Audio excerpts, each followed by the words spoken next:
हर कोई कारोबार करना चाहता है, लेकिन सबसे बड़ा बुनियादी मसला उसको ये आता है, यार सरमाया नहीं है, पैसा कहाँ से आएगा, लोन लेंगे तो फिर अदा करना पड़ेगा, मार्कअप रेट बहुत बढ़ चुका है और कोई हमें क्यों लोन देगा इतनी आसानी से, और अगर पैसा डूब गया तो हम और फंस जाएंगे। और अपने घर से कहाँ से लाएं पैसा, घर वाले कहते हैं कि जी हमारी तरफ तो पलट के भी नहीं देखो, जो करना है तुमने अपने पैरों पे खुद खड़े होकर करना है। तो ऐसी सूरत में कैसे कारोबार करें जिसमें सरमाया भी ना लगाना पड़े और कारोबार भी हो जाए? तो भाई एक बहुत अच्छा कारोबार होता है, पूरी दुनिया में हो रहा है और सबसे आगे बढ़ रहा है ये कारोबार, जिसमें आपको सरमाया नहीं लगाना पड़ता। ये है सर्विस ओरिएंटेड बिजनेस, यानी आप सर्विसेज फराहम करते हैं और आप उस पर सीधा सीधा कमाते हैं। इसमें अगर इन्वेस्टमेंट कहीं होती भी है तो सिर्फ मार्केटिंग पे पैसा लगता है, बाकी इसमें कहीं पैसा नहीं लगता। यानी आप कहते हैं कि जी मैं आपको ये सर्विस देता हूं, आप मुझसे सर्विस ले लें, जबकि आप उस पर कुछ भी काम नहीं करते, वो सर्विस आप किसी और से लेके उस बंदे तक पहुंचा देते हैं। सिंपल आप ये बिजनेस करते हैं। आपको अगर वो $100 की चीज पड़ रही होती है तो आप $500 में वो आगे सर्विस दे रहे होते हैं।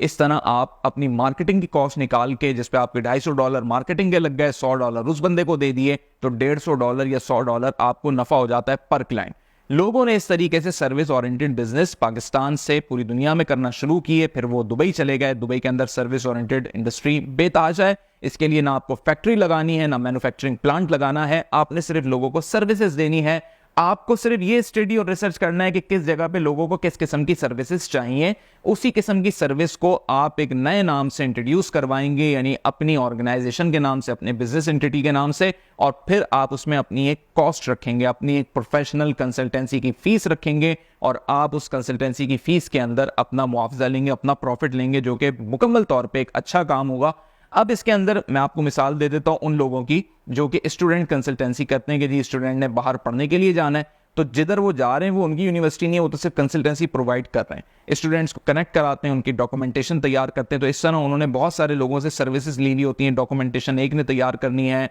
बच्चे का राब्ता यूनिवर्सिटी में वहां पर जो टीम बैठी हुई है उसने वहां पे कराना है पूरा एडमिशन और प्रोसेस, और इस तरीके से यहाँ पे बच्चे से अपना एक मुआवजा लेते हैं, उससे अपनी एक फीस लेते हैं, जिसमें उसकी अदायगियां करने के बाद और जिन लोगों से सर्विसेज ली उनकी अदायगियां करने के बाद उनको अपना प्रॉफिट बच जाता है। इसी तरीके से आइल्स जो लोग करा रहे हैं उनसे भी कनेक्ट हो जाते हैं, तो बच्चे को रिकमेंड कर देते हैं कि जी आप जो है आपको आइल्स करना होगा तो आप इस जगह पे जाके आइल्स कर लें, ताकि आपके इतने बैंड बन जाएं और आपकी एलिजिबिलिटी मुकम्मल हो जाए। ये जो सर्विस ओरिएंटेड बिजनेस है, अब इसमें आपको लाखों करोड़ों रुपए का सरमाया नहीं चाहिए, इसमें आपको सिंपल एक ऑफिस चाहिए। अगर ऑफिस नहीं है तो ऑनलाइन काम शुरू कर लीजिए, जूम मीटिंग्स के ऊपर काम शुरू कर लीजिए, वो कॉस्ट भी आपकी बच जाएगी, सिर्फ इंटरनेट के ही पैसे लगेंगे। हाँ, मार्केटिंग आपको करनी होगी, मार्केटिंग के भी अगर पैसे नहीं है तो यूट्यूब पे इतना कंटेंट मौजूद है डिजिटल मार्केटिंग का, उसको सीख लो, फ्री में अपनी खुद की मार्केटिंग कर लो। तो अब तो ना तुम्हें कुछ पैसा लगाने की जरूरत है, सिंपली तुमने सिर्फ काम शुरू करना है। जब रेवेन्यू आने लग जाए, एक दो क्लाइंट आ जाए, तो फिर अपनी कंपनी रजिस्टर्ड करा लेना, एनटीएन अपना बनवा लेना,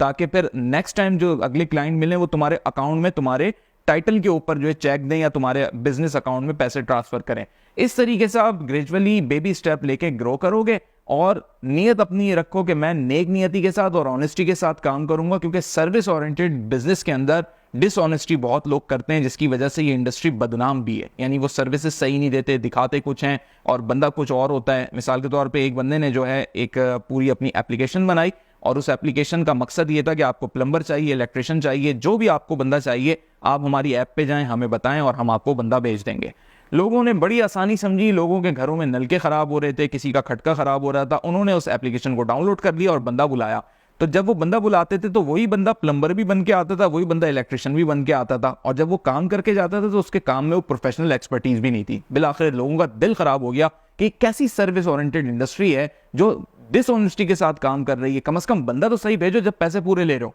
तो इसका ये मकसद हुआ कि सर्विस ओरिएंटेड इंडस्ट्री के अंदर आपने बड़ी ऑनेस्टी के साथ चलना है, और अगर ऑनेस्टी के साथ चलोगे तो ग्रो करोगे और फायदा भी हासिल करोगे और बिजनेस को भी आगे बढ़ा लोगे, और जितना कैपिटल जमा कर लोगे वो ही फिर आगे चल के तुम्हारे काम आएगा, प्रॉफिट की सूरत में भी और अपनी इंडस्ट्री को, अपने बिजनेस को बढ़ाने में भी। लिहाजा सर्विस ओरिएंटेड बिजनेस में आए, लोगों से पूछें, जगह जगह तलाश करें कि कहां पर किस चीज की सर्विस की जरूरत है, आप कौन सी सर्विस दे सकते हैं, आपके पीछे कौन से वेंडर्स मौजूद हैं, इन चीजों को कनेक्ट कर लें। चाहे आपके पास कुछ भी नहीं है लगाने को, सिर्फ इंटरनेट मौजूद है, तो भाई फेसबुक के पेज से बिजनेस शुरू कर लें, ताकि आप शुरुआत करें। और इस सर्विस ओरिएंटेड बिजनेस में बगैर सरमाए से जो बिजनेस शुरू करता है इंसान, मेहनत बहुत लगती है, लेकिन एक वक्त आता है कि आपको रेवेन्यू मिलना शुरू हो जाता है।